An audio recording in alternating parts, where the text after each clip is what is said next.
Well, Madam Speaker, it's Monday morning and we're talking about sex in the House of Commons, so giddy up, here we are.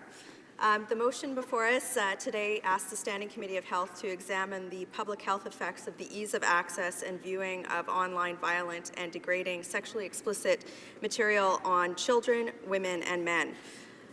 Any human behavior has its consequences, both positive and negative, and sex is no different, except that it's the most highly moralized behavior that we have, particularly when it comes to female sexuality.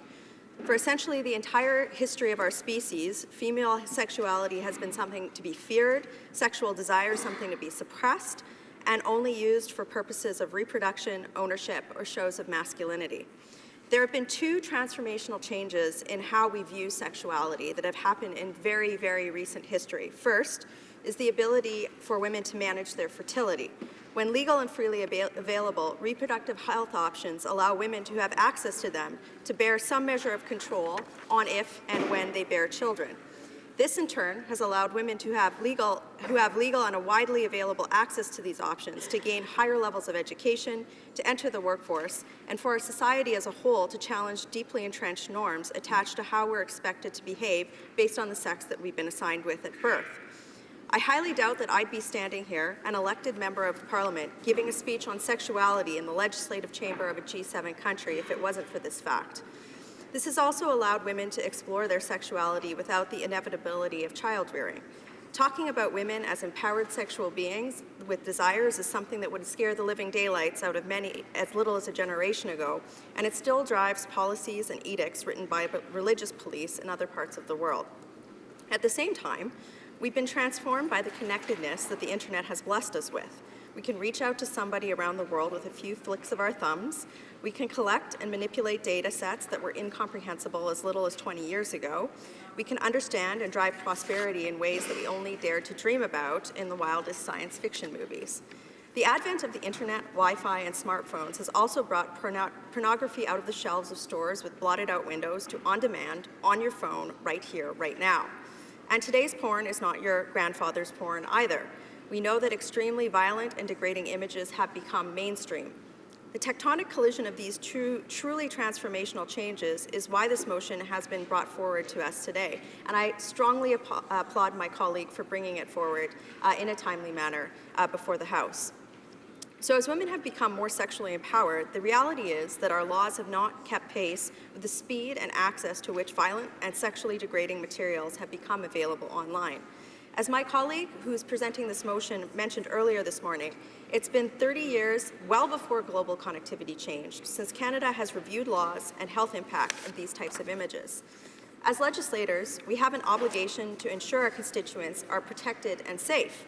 We as legislators need to better understand the needs of our community when it comes to the availability of these types of images, the impact that they have, what legislative gaps exist, and how we should address them. That's why this motion is so important and should be supported here today. Because we all have our unique sexual preferences, we need to resist the urge to move this debate to polar extremes, pearl clutching or total disregard for the fact that violent and degrading sexual images do, in fact, have a significant impact on our community. For me, we as legislators need to address issues related to sexuality in the context of these principles.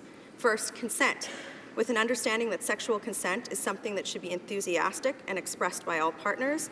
It can be withdrawn at any point in time, and that there are situations in which consent cannot be granted. 2, safety, that we embrace and celebrate the promotion of safe sexual health.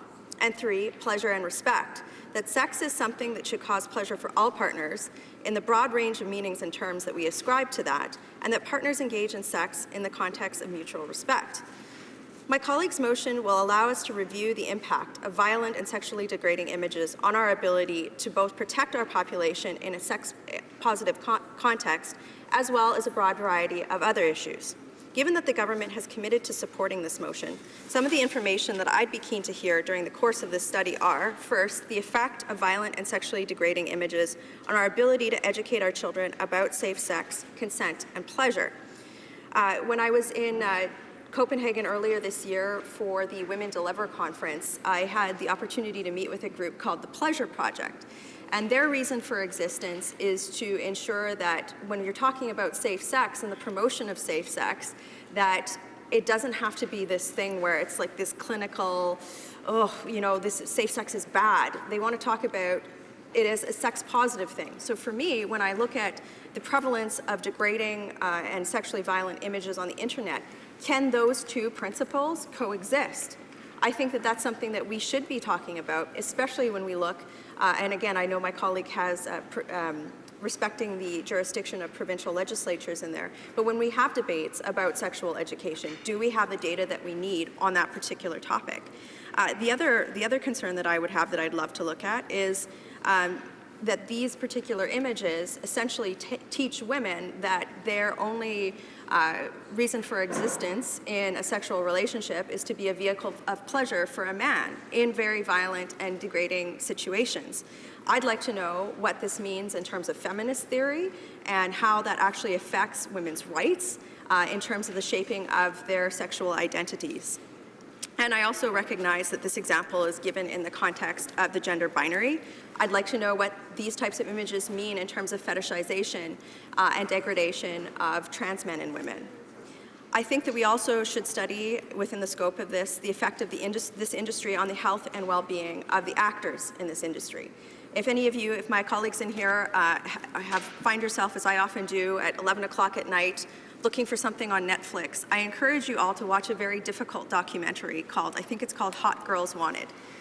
And I know that some people in the pornography industry will say that it's not indicative. I was shocked to see at how young women are essentially lured into this industry and then used.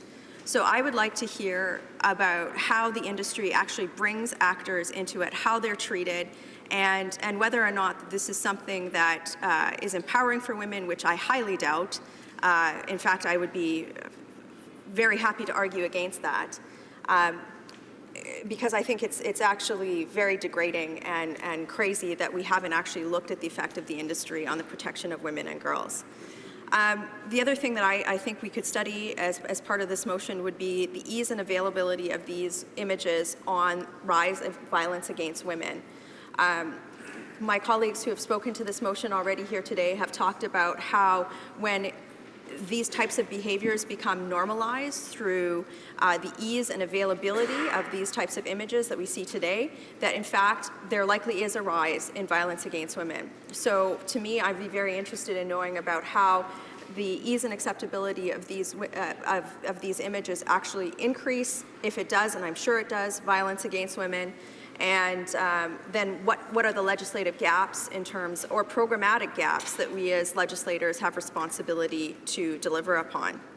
I think it would also be very interesting to talk about the effect of these images on the development of sexual identity among all genders. As I mentioned earlier,